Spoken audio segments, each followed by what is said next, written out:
Every Friday, Daniel got paid. He worked long hours, stocking shelves at a grocery store. He lifted heavy boxes, cleaned spills, and smiled at customers even when he was tired. By Monday, most of his paycheck was already gone. He often looked at his wallet and asked himself the same question: where did all my money go? He believed the answer was simple. He needed a better paying job. If he earned more, everything would finally be easier. One rainy afternoon, Daniel stopped at a small neighborhood cafe after work. An older man was sitting alone by the window, quietly drinking tea and writing in a small notebook. Daniel ordered coffee and sighed as he looked at his nearly empty bank account on his phone. The man smiled kindly. "You look like someone carrying more than a backpack." Daniel laughed. "I'm carrying bills." The man nodded. "So was I many years ago." Daniel sat across from him. "What changed?" The man closed his notebook. "I stopped chasing more money before learning how to protect the money I already had." Daniel frowned. "I don't understand." The man introduced himself as Mr. Ken. "Come back tomorrow," he said. "Bring your bank statement. Not because I want to see your money, because I want you to see it." Daniel almost said no. It sounded too simple. But something about the old man's calm voice made him curious. The next evening, Daniel returned. Mr. Ken spread the bank statement across the table. "Take a pen," he said. "Circle every purchase you truly needed." Daniel marked rent, groceries, electricity, fuel, and his phone bill. Then Mr. Ken smiled. "Now circle everything you wanted only for the moment." Daniel hesitated. Coffee every morning, late night food delivery, video game purchases, online shopping, small convenience store snacks, streaming services he barely watched. When he finished, the paper was filled with circles. Mr. Ken added the numbers together. Daniel stared at the total. He had spent more than $420 in 1 month on things he barely remembered buying. "I never noticed," Daniel whispered. "That is how money escapes," Mr. Ken said. "Not by running, by dripping." The next day, Mr. Ken gave him another challenge.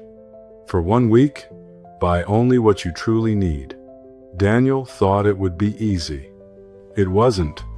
The first morning, he almost stopped for expensive coffee before work. Instead, he made coffee at home. At lunch, he wanted fast food. He ate the meal he packed instead. Every small decision felt uncomfortable. By the end of the week, he had saved almost $100. Mr. Ken handed him a glass jar. "Put every dollar you save into this." Daniel laughed. "A jar? It is easier to protect money you can see." Each week, the jar became heavier. For the first time in years, Daniel felt like he was moving forward instead of standing still. One evening, his best friend invited him to buy the newest phone. "Everyone has it," his friend said. Daniel almost agreed. Then he remembered Mr. Ken's favorite question: "Will this improve my life tomorrow, or only excite me today?" He looked at his old phone. It still worked perfectly. He kept walking. Months passed. Daniel paid off 1 credit card. Instead of spending the extra money each month, he moved it directly into savings.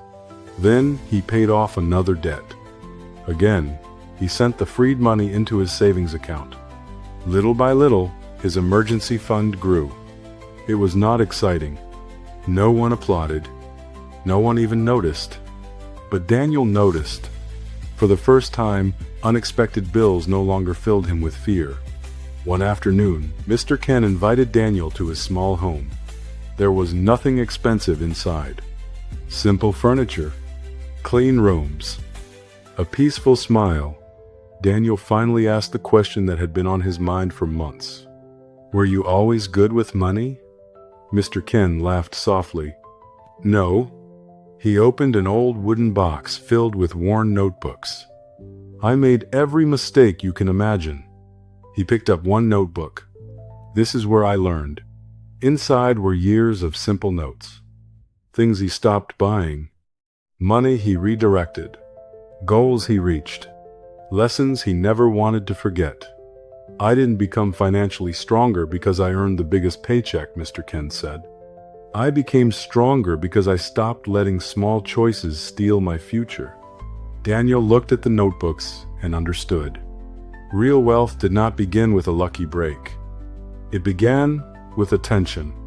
Months later, Daniel received a raise at work. His friends celebrated. Some immediately talked about buying newer cars and bigger televisions. Daniel smiled, but he did something different.